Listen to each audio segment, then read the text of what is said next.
All right, so we're doing sigma notation today. Sigma is this letter here, this Greek letter that you'll see coming to a coronavirus variant soon, I'm sure. I'm not sure.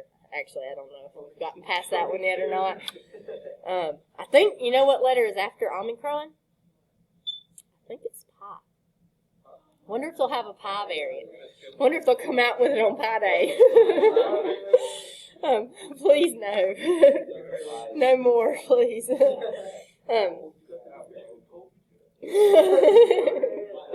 Yeah. Yeah. So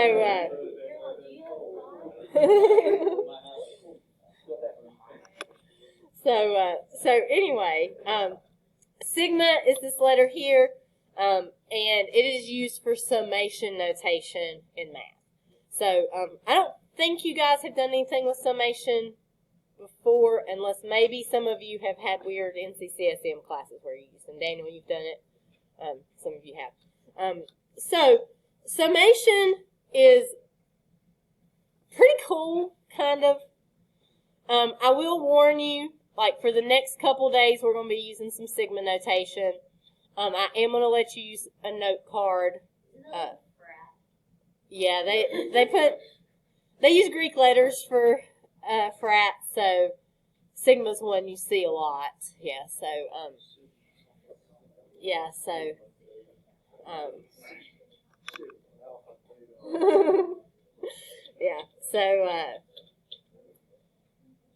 anyway, we will. This I need you guys to have a basic understanding of, and it's necessary for us to understand how we go from all these rectangles to infinite rectangles. However, sigma notation rarely shows up on the exam and is not going to be tested heavily on my test or on the exam. Now, I still need you to learn the basics of this, but if you're finding it a little confusing, don't get too worked up over it, because it's not going to be a major topic that you're going to see. It occasionally will be on the AP exam, but if it is, it's one question. Yeah, it is one that we can afford to not have a really deep understanding of. So, but I think you will see that summation in its most basic form is actually not too awful bad. In its most basic form. Whenever it gets complicated, it gets complicated. But we're not going to go super complicated. But, so the summation has several parts. Underneath your summation is typically an I, although sometimes they will use different letters. You have your index of summation. This is just your start value. This is the number that you're starting at. And N is your upper bound. So N, this number on top, is the number that you stop at. And then so if you see that you have a summation from 1 to N of whatever A sub I is, it would be A sub 1 plus A sub 2 plus A sub 3 all the way until you got to whatever N is. I think it's a lot easier to think about what this looks like with actual numbers rather than this this just representation algebraically. So if I have the sum from 1 to 6 of I, what that means is that first we would plug in 1 for I, which would just give us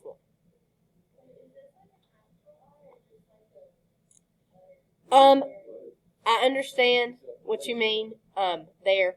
It is a variable here. It is not square root of negative 1. That's a good question. I don't know why they chose to use I whenever I could be I. But it is an I often. It's not always an I, but it's I a lot. So, if we plug in 1 for I, we would get 1, obviously. Then, if we plug in the next number, 2. And then we plug in the next number, 3. And we do this all the way up to 6. So all this really means is to add all the numbers up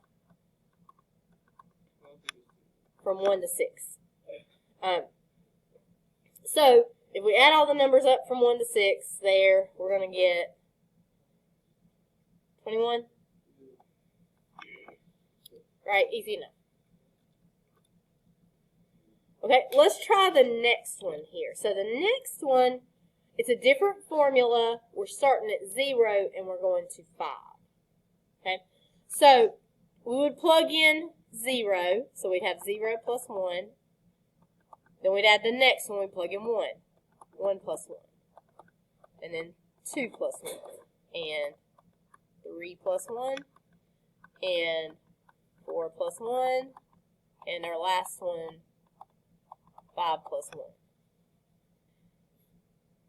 But by doing this is really just 1 plus 2 plus 3 plus 4 plus 5 plus 6. So this ends up being equivalent to the one that we just did, and we get 21 again.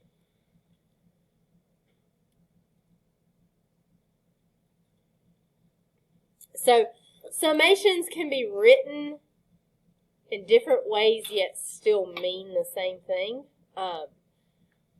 which can make this really complicated.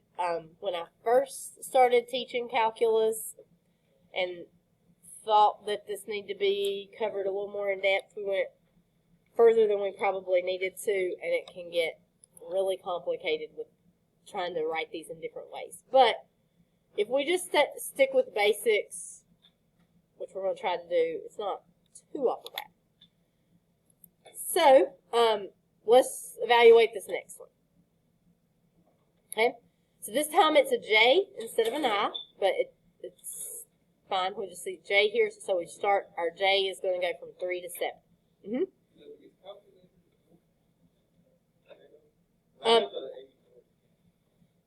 Yes, the calculators can do this, and I'll show you in a second. So I want us like plugging in the numbers here just to like get a feel for what it's doing. But the calculator can do summations. I'll show you how to do that in a minute. So we're starting at 3. We're going to 7. So we would have 3 squared plus 4 squared plus 5 squared plus 6 squared plus 7 squared. All right, and I will obviously let you use a calculator on this. Oh, let me get the 89 there.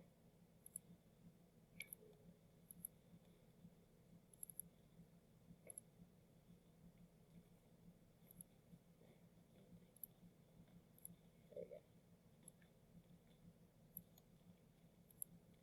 All right, so we've got, Thomas is telling me 128 is he right, so I don't have to type this in and bore you to death. Is he correct? Taking his word for it? I was listening to Thomas. I don't even know. Let's see. It's 9 plus 16 plus 25 plus 36 plus 49. Oh, 135. Can't trust Thomas. It is. I thought it was 42. All right, so 135 here. Now, I might as well go ahead, since Daniel asked, and show you that your calculator will do summation notation. And on some of them, I want you to do that, but on a lot of them, I want you plugging in the numbers because I want you to see what's happening there. So, it is underneath the Calc menu, so F3. You can see there it's number 4. And so the way that you're going to type it in is you're going to use whatever variable that you want to use. I'm just going to use an X because it's easy to use. So I'm going to do X squared. And then you're going to do comma 3, comma 7. I think. I don't think you have to put the X in there. Let's see. Oh, wait. I bet you we got to put a comma X, comma 3, comma 7. Let's go back over here. Yeah. All right, so whenever you type this in, I'll write that down, what you're going to type, because I know it's hard to see. You do the summation notation. You do x to the second. You have to tell it comma x so it knows x is the variable that you're using. I could have used a j if I wanted or anything else. It's just easier to type an x, so I chose to use it. And then we'll do comma 3 for our start value, comma 7 for our ending value, and close the parentheses.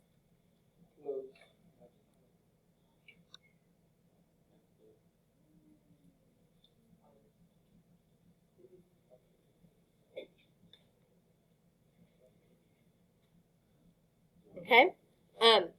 So if we look at the next one, we're going from 1 to 4 for this formula, so we'd have 6 times 1 minus 2 plus 6 times 2 minus 2 plus 6 times 3 minus 2 plus 6 times 4 minus 2. So we get 4 plus 10 plus 16 plus 22. So, see, that'd be 30, 52.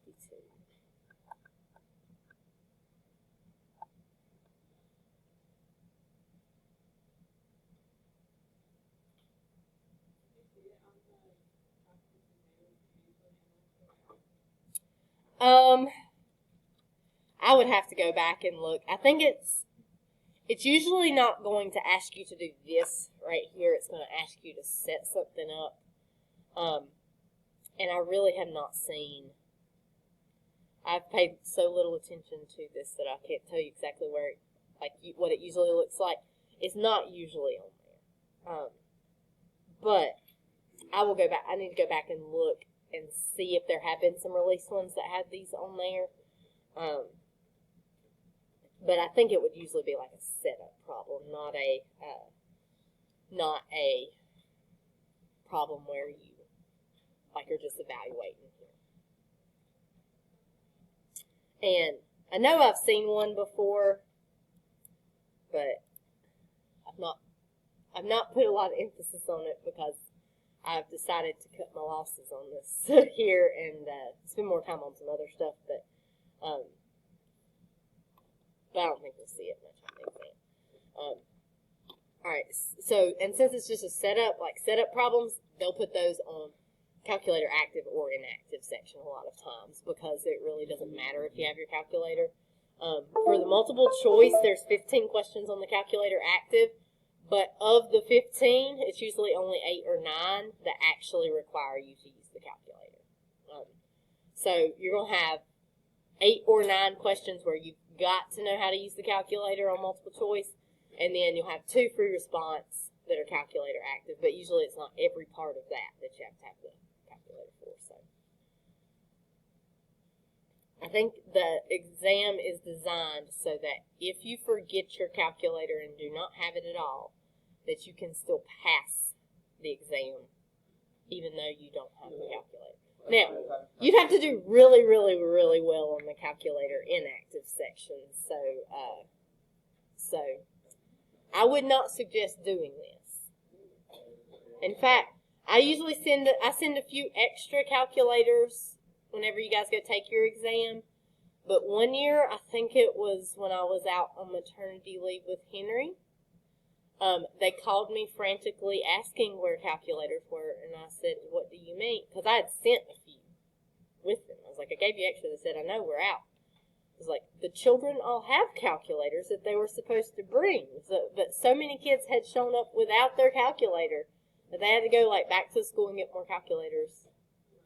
So, I now give you a 100 FRQ grade for showing up to the exam with your calculator. So,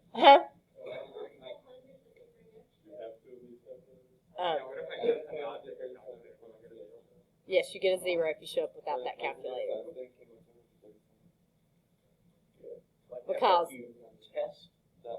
like a it'll be like a quiz. Yeah, it'll be like 100 for an FRQ quiz.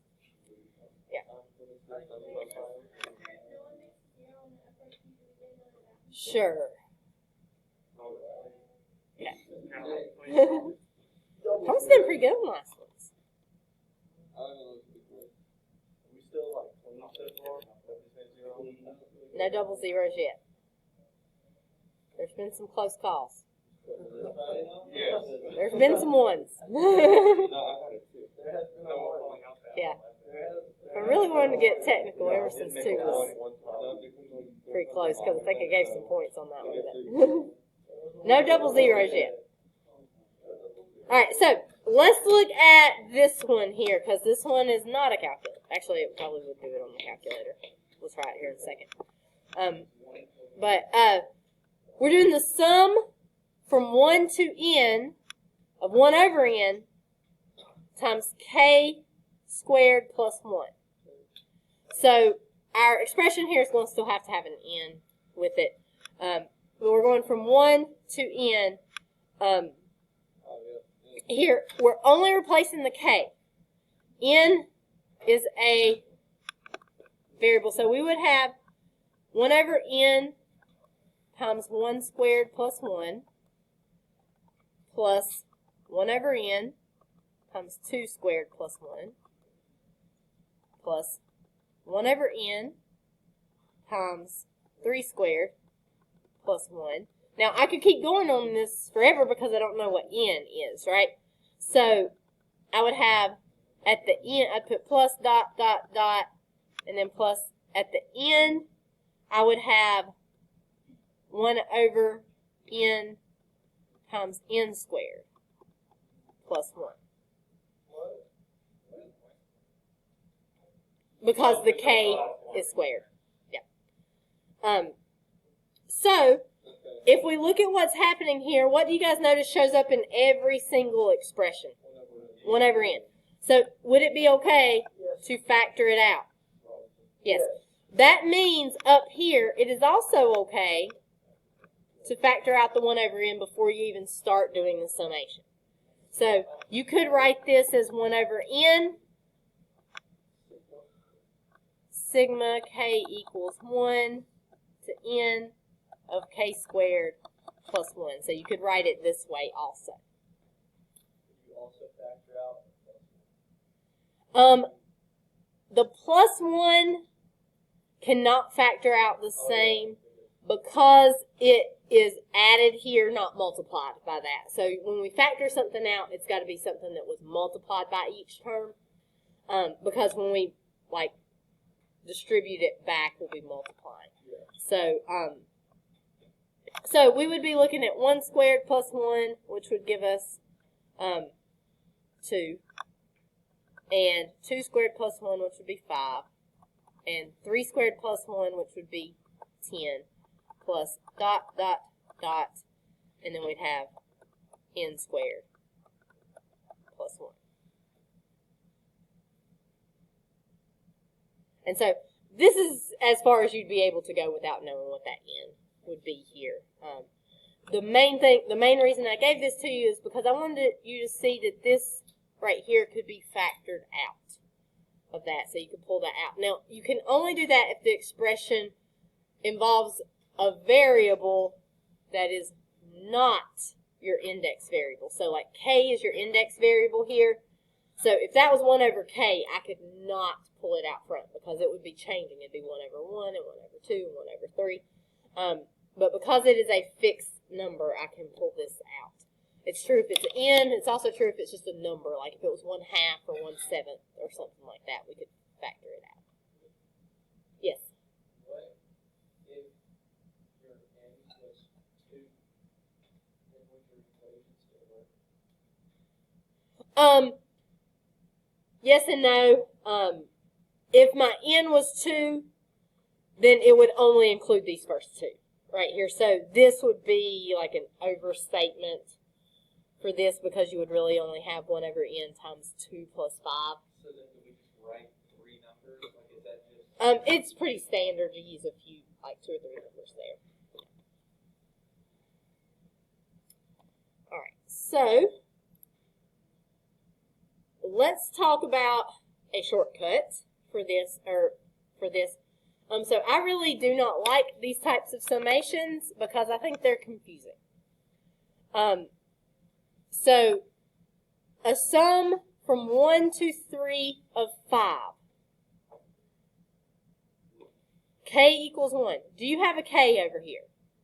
No. So, this is, nothing's changing here.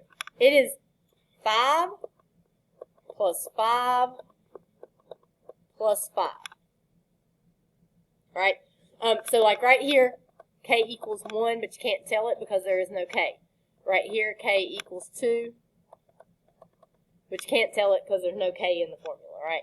And then right here, K equals 3. Why is it erasing as I'm writing? So you can't actually even tell that K equals 1, 2, and 3, but that's what's happening. And so you just have 5 plus 5 plus 5, which is going to give you 15. So I'm going to actually give you guys a note card for you guys to put these formulas on. And you may use this note card on any assignment that we have, including quizzes and tests or whatever you may see. I might put a little bit of this on the test. It will not be heavily tested. So,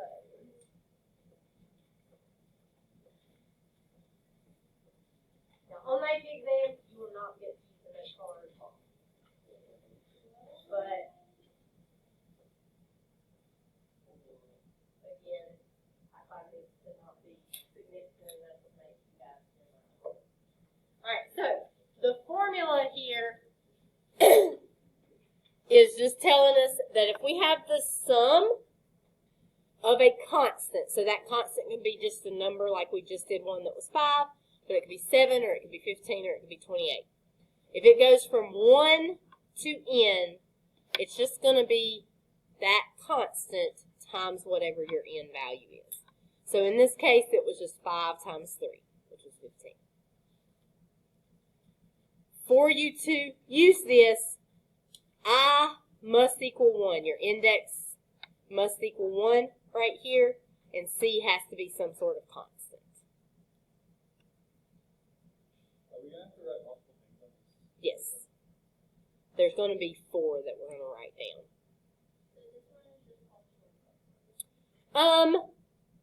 They're all going to be shortcut formulas, so this is for a constant.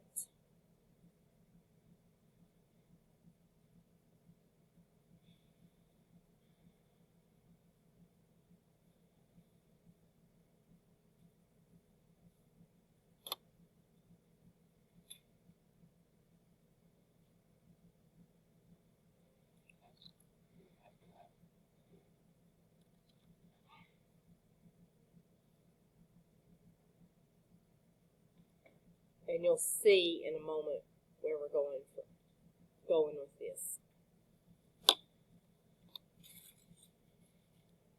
So, all right. So, don't cheat too much by looking at the bottom of this next slide here. So there is a sort of a story that goes along with this next one. So there is sort of, I guess, a legend, although it might be based in truth, that I have heard multiple times regarding this next formula right here. It is that there was a mathematician named Carl Gauss.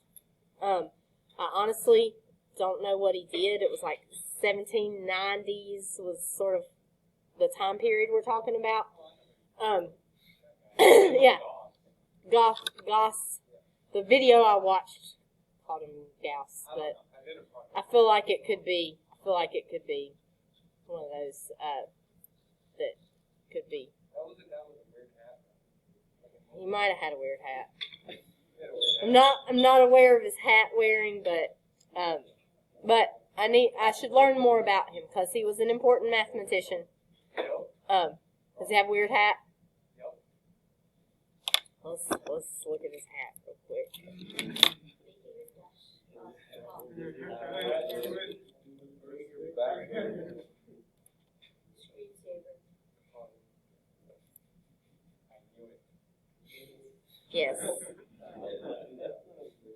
is. Oh, somebody to on Pi Day, you guys can wear Pi stuff. Somebody needs a hat that looks like this with a pie on it. So, anyway, this is him. There is sort of a legend about him that whenever he was in school, so we're talking like 1790, sort of one-room schoolhouse sort of deal, that was, I think he was 9 years old, according to the video that I watched about this. His teacher asked him to add up all the numbers from 1 to 100. So that would be 1 plus 2 plus 3 plus 4 plus 5, right? All the way up to 100. And so,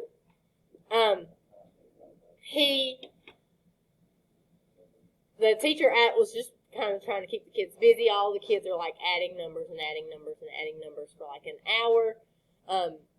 Gauss here just like wrote down this number and turned it in immediately. And the teacher was like probably kind of angry at him for, just guessing it and turning it in is probably what he thought. But whenever he looked at it, he actually had the correct answer. And he had the correct answer not because he could add all those numbers in his head that fast, but because he had found a trick.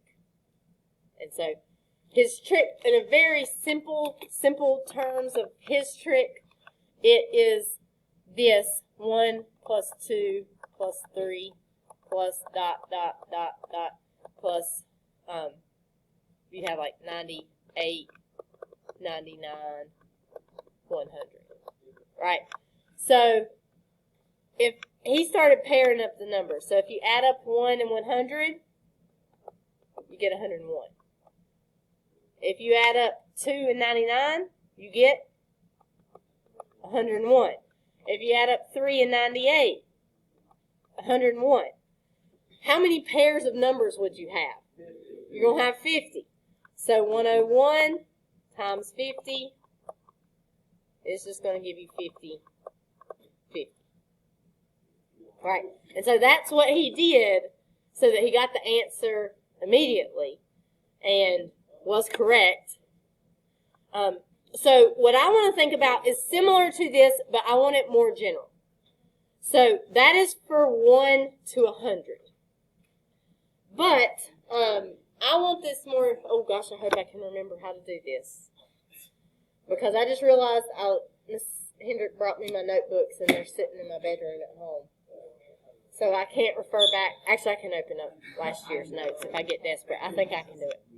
All right. So, he is.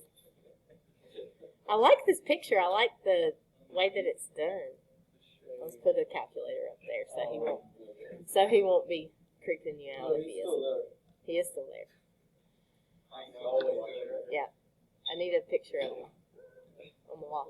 I'm currently, Mr. Record recommended this book, so I'm currently reading a book called The Calculus Wars, which he is not in it. He's a little bit behind.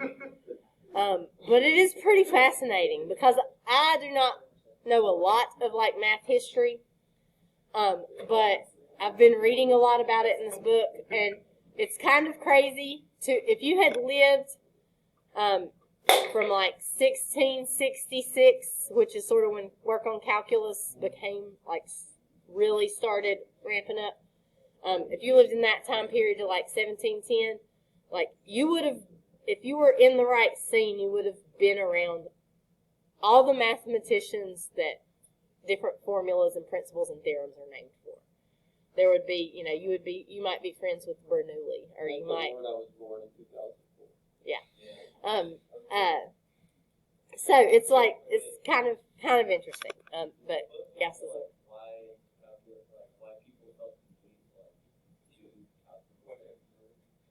Why people felt a little. It mostly came from the question of the two big problems of calculus. And the first one we've already looked at a ton, and that is, how do I know how steep this curve is, right? What's the slope of the tangent line? So if I have a curve, how do I know how steep it is? So you're exactly right. You can keep finding the steepness of the steepness. So that's like the first question that mathematicians were asking that led towards calculus. And I'm not going to talk about it too much because we're going to talk about it more on Thursday when we do fundamental theorem of calculus. The other question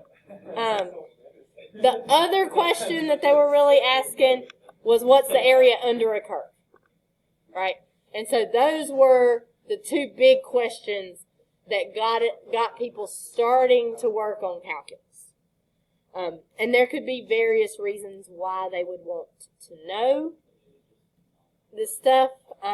If they had not, though, you would not have a lot of the things that you have today.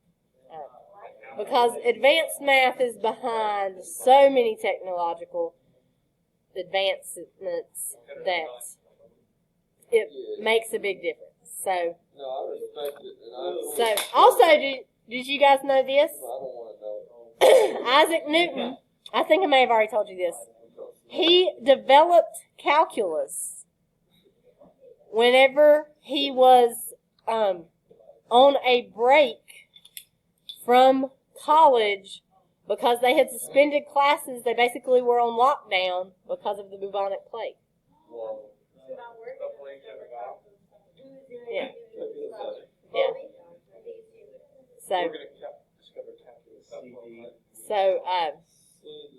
So he used his time wisely when in lockdown. I know.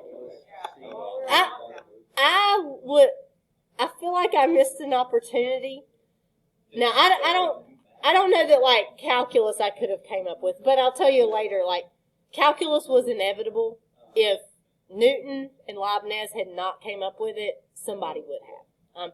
Because there was already work done on the tangent line problems and the other one. So it was like, yes, they had to be geniuses to put it all together, but if they had not done it, there would have been another genius that would have done it. So if I had been born in if I had been 20 years old, let's say, in 1665,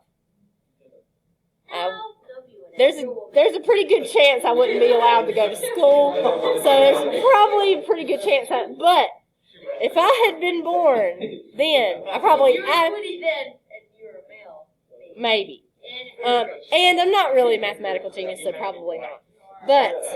But if I had been born even earlier, like some geometry principles and stuff. Like somebody had to, some of the things that we find really simple, somebody had to come up with.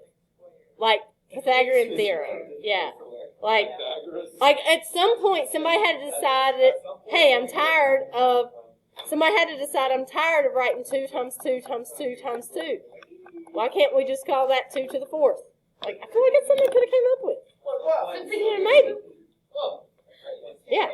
So, but, of course, at that time, people were much more concerned with just surviving, and probably would not have had as much free time for math. But I think it's really interesting to think about. To think about going back, But if you go back, yes, if you take Calc 3 in college, it is 3D calculus. You'll have 3 variables, x, y, and z. Yeah. And you can do calculus. I've never done it. I hear you can do calculus in more dimensions than that. So you could do calculus with x, y, z, and theta. You can throw another letter in there. You can make another dimension.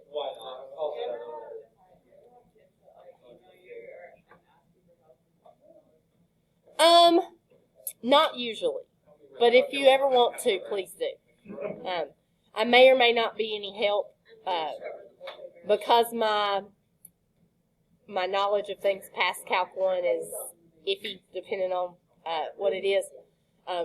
But if you get into Calc 2 or anywhere and having questions, or if you just want to say, like, we just learned this, it was so cool, please email me.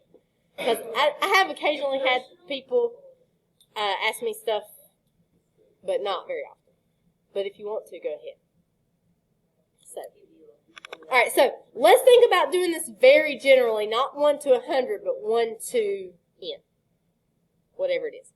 So, if I add this up, 1 plus 2 plus 3 plus dot, dot, dot, plus.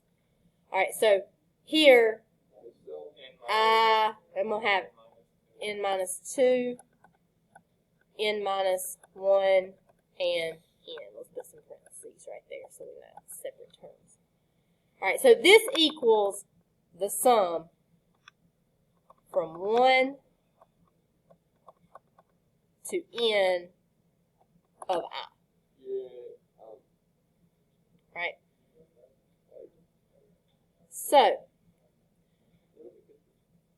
I want to know a shortcut formula for this so that I don't have to do 1 plus 2 plus 3 plus 4 plus 5. I'm going to do like Gauss and have like a shortcut for this so I don't have to keep adding this up. So let's think of it this way. Is it the same if I write it like this? N plus n minus 1 plus n minus 2 plus dot, dot, dot plus 3 plus 2 plus 1. Does that still equal the sum from 1 to n of I? Right. Order doesn't matter, right? I could do this backwards. Go and do 100 plus 99 plus 98 plus 97. Same thing, right? Okay, let's do this. Let's add these two together. Okay? So if I add these together, 1 plus n is going to give me n plus 1. And 2 plus n minus 1 is also n plus 1. 3 plus n minus 2 is n plus 1. Dot, dot, dot. Guess what we get over here? N plus 1. N plus 1. N plus 1. And since I'm adding this together, this would be 2 times the sum from 1 to n of I. Because I'm adding the sum plus the sum again, which will give me 2 times that sum. Alright, so I need more room. Here, let's erase this up here. Alright, so we don't know what n is, but n could be any number. So in the case of Gauss, or Gauss, or however we want to say it here, his number was 100. His n was 100, and so he found that they all added up to 100 plus 1, right? So in this case, because this would be n times, I could write it as just n times n plus 1 equals 2.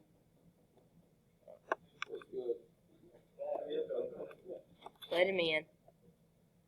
The sum from 1 to n.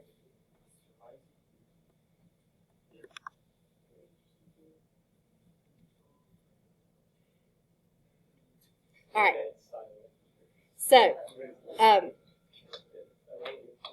So now Gauss did not do 101 times 100. He did 101 times 50. That is because this expression here equals twice the sum, right? So if we want to know just the sum, we could divide both sides by 2. And so if we want to know the sum from 1 to n of I, it will equal n times n plus 1 divided by 2.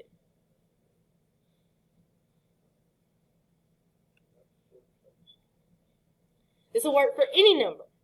So if we want to know the sum of the numbers from 1 to 50, then we could do 50 times 51 divided by 2. Right? Much easier than adding all the numbers from 1 to 50. I've just named them all shortcuts. But So do they all, like, what's the purpose of each? Like, when should you use? Alright, so the first one that we looked at, where we just had 5 plus 5 plus 5, Yeah. that's used when you just have a constant. So here, for this one, the shortcut is that the sum from 1 to n of I is going to equal n times n plus 1 over 2. So we are going to use it whenever we have an I to the first power. And I'll show you a couple things here.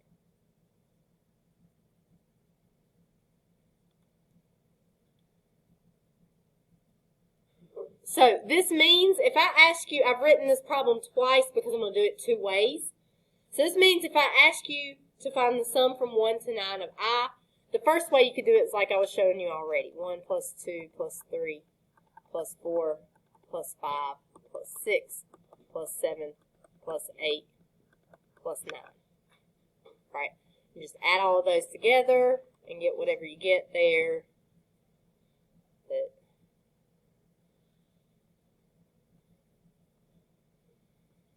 45, I think. Yeah.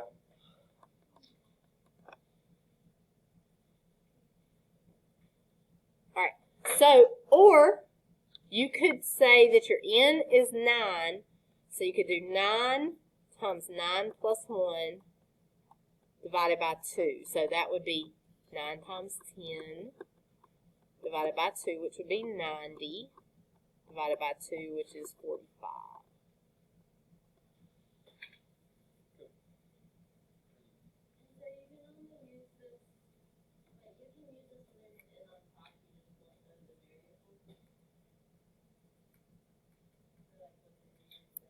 Right, it would still have a variable in the answer, yes.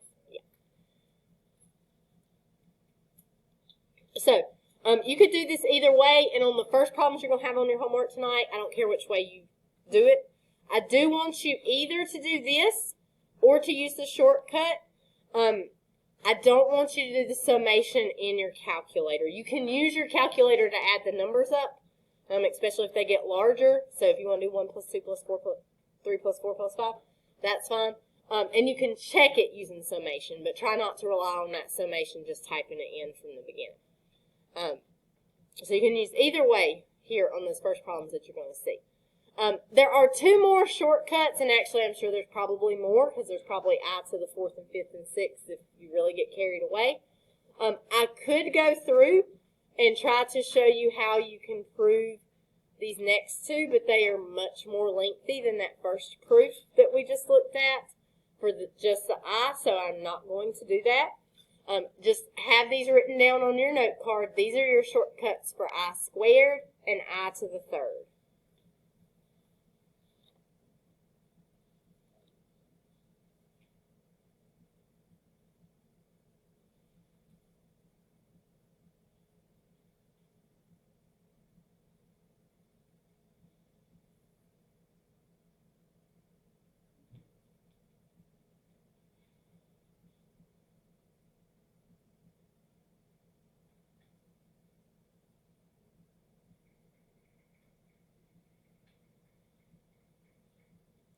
I'm trying to think if I actually meant for there to be an N right there.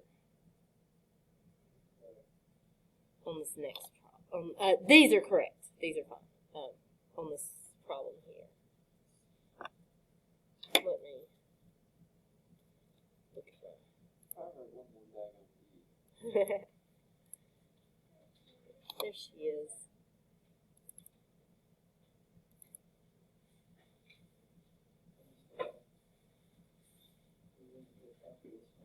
No, I don't even have these saved finished, so I can't look back at my notes to make sure I have it right. I have it written out in my notebook, but that's it.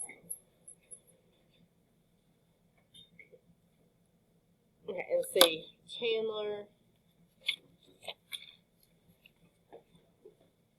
Here are the notes that we're looking at. And then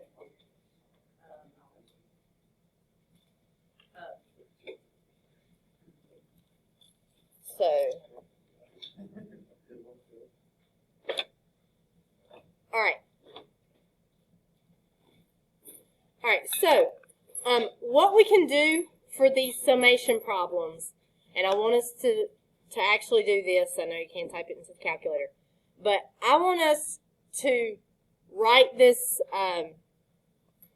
summation problem using shortcut rules instead of using like adding them up. So we could just start plugging in 1, 2, 3, 4, 5, 6. It will work. But I want us to use the shortcut rules. The main reason that I want us to use shortcut rules is because we're going to need them whenever we get to looking at infinite number of rectangles, right? So that's why we have to do this. Because I know whenever the calculator will just do it for you, it seems pointless, but we have to know it because we have to know this for setup for that. So this n squared, I really can just pull out front because it does not involve an I. And my n is 10, so I'm just going to have 1 over 10 squared. And then the summations can also be broken apart. So I can have 1 over 10 squared, and then I can do the sum from 1 to 10. Oops. 1 to 10. Well, let me do it in 2 steps. So we got I plus 1 right here. And then I can break that apart and make it the sum from 1 to 10 of I plus the sum from 1 to 10 of 1.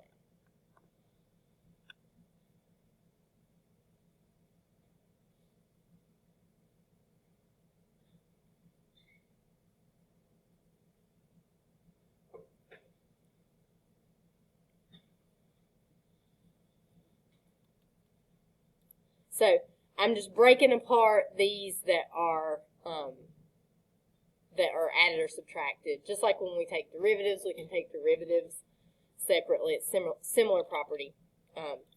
So this is the sum of I, which means I can use that shortcut that was over here for I. The sum from 1 to n of I is n times n plus 1 over 2.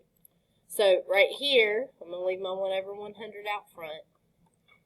And I could write this, my n is 10, so I could do 10 times 10 plus 1 all over 2. And then my shortcut for a constant is just to take this constant, this number right here, and multiply it by my n. So 1 times 10.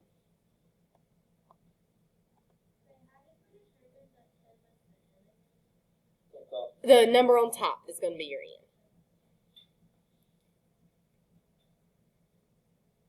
And so we would have 1 over 100 times, this is going to be 10 times 11, so we got 110 divided by 2 plus 10. So this is going to give us 55 plus 10 will give us 65. So that will be 0.65.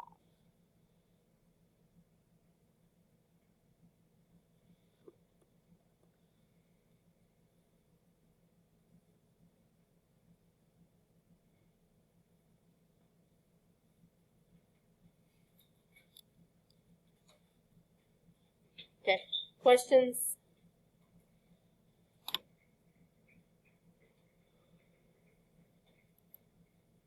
All right, so here's another one that we're going to look at. We're going from 1 to 15 of n times I squared minus 1.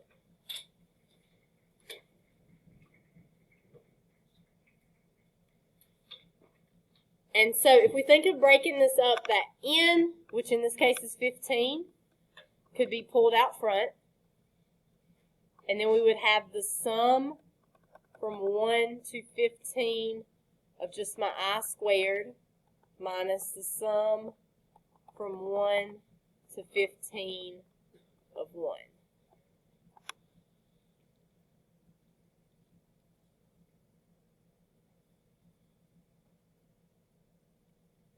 And I should have had my shortcuts written in my notebook right here so I could refer to them. What is our shortcut for I squared? Because Hyatt does not know it.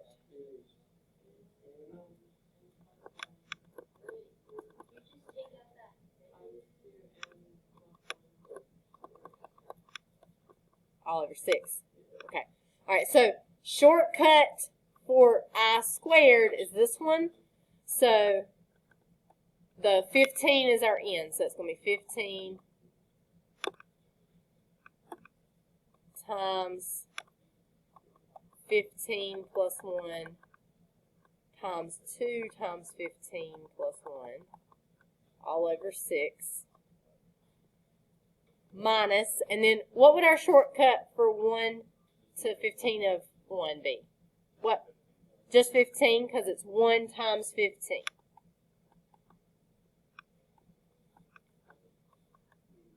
So whenever you have a constant here, this one's just your constant.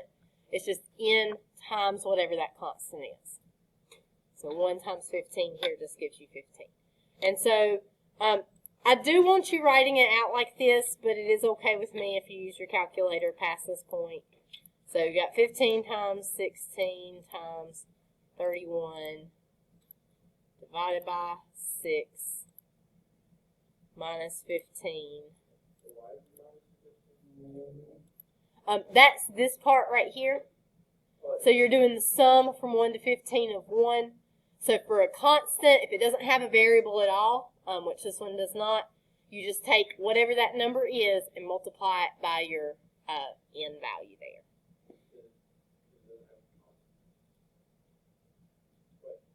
It doesn't have a variable. So let's see, where was I? 15. So we're getting, so we had 1240 minus 15, so we get 1225. And if we multiply those together, 15 times 1225, we're going to get 18,375.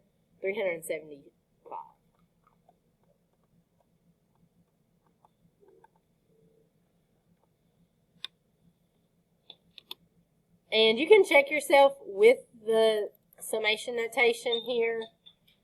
I think you have to go ahead and plug in the 15 instead of putting the n. I don't know if it'll recognize it if you do not.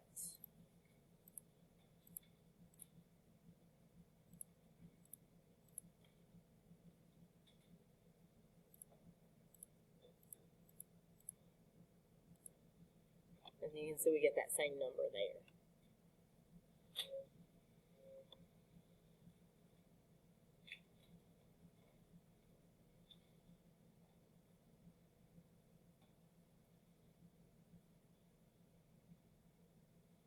Okay, questions? So, doing the calculator, it's add comma to the number of blocks to the number of times. Yes.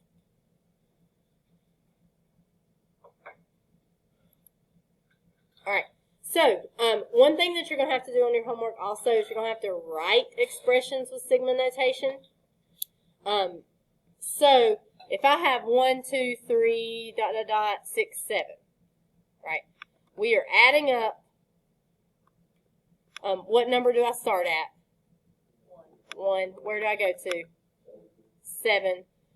What variable or expression should I use over here? Just the I on this one. So if I go from 1 to 7, I'm just plugging in 1, 2, 3, 4, 5, 6, 7, right? So it's just the I.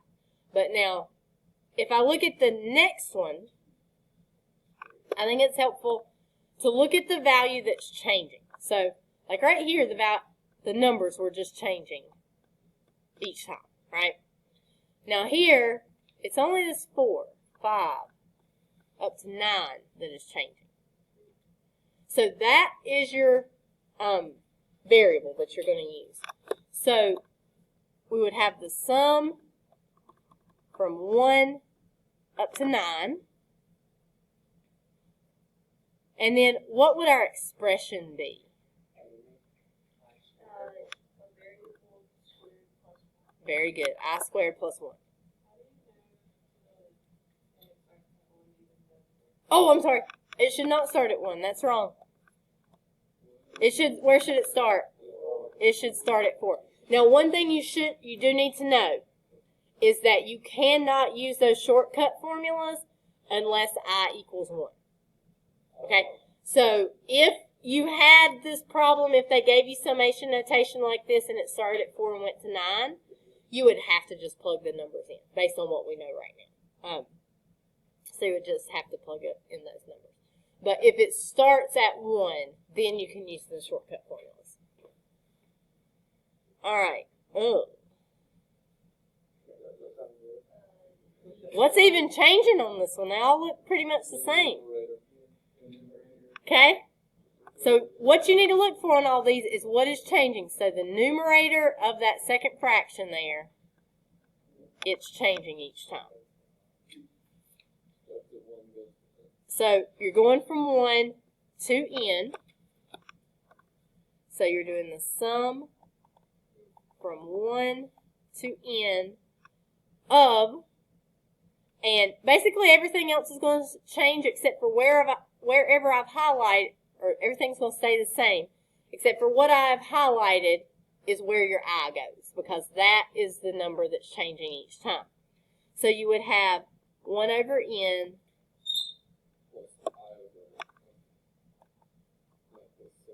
times 6 plus I over n.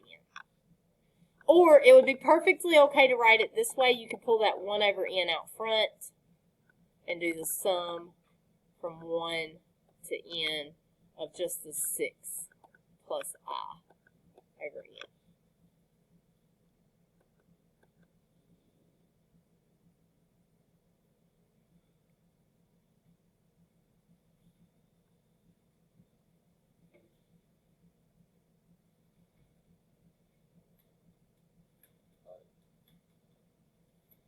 Okay. What about this next one?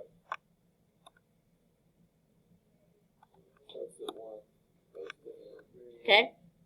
Right here again, it's that numerator. It's going from 1 to n. So if we write this with summation notation, we can put that n on the inside or the outside. I think we'll put it on the outside this time. 1 to n of the square root. We're not using any shortcuts here. This is just writing the... You just copy it down, you replace the number with an I. Yeah. Whatever's highlighted here Oh, I see. Okay. becomes your I. I was just confused about why we replacing n on the outside. Since n is just a constant, it's whatever this number right here is, you can put it on the inside of the expression or you could put it out here on the outside.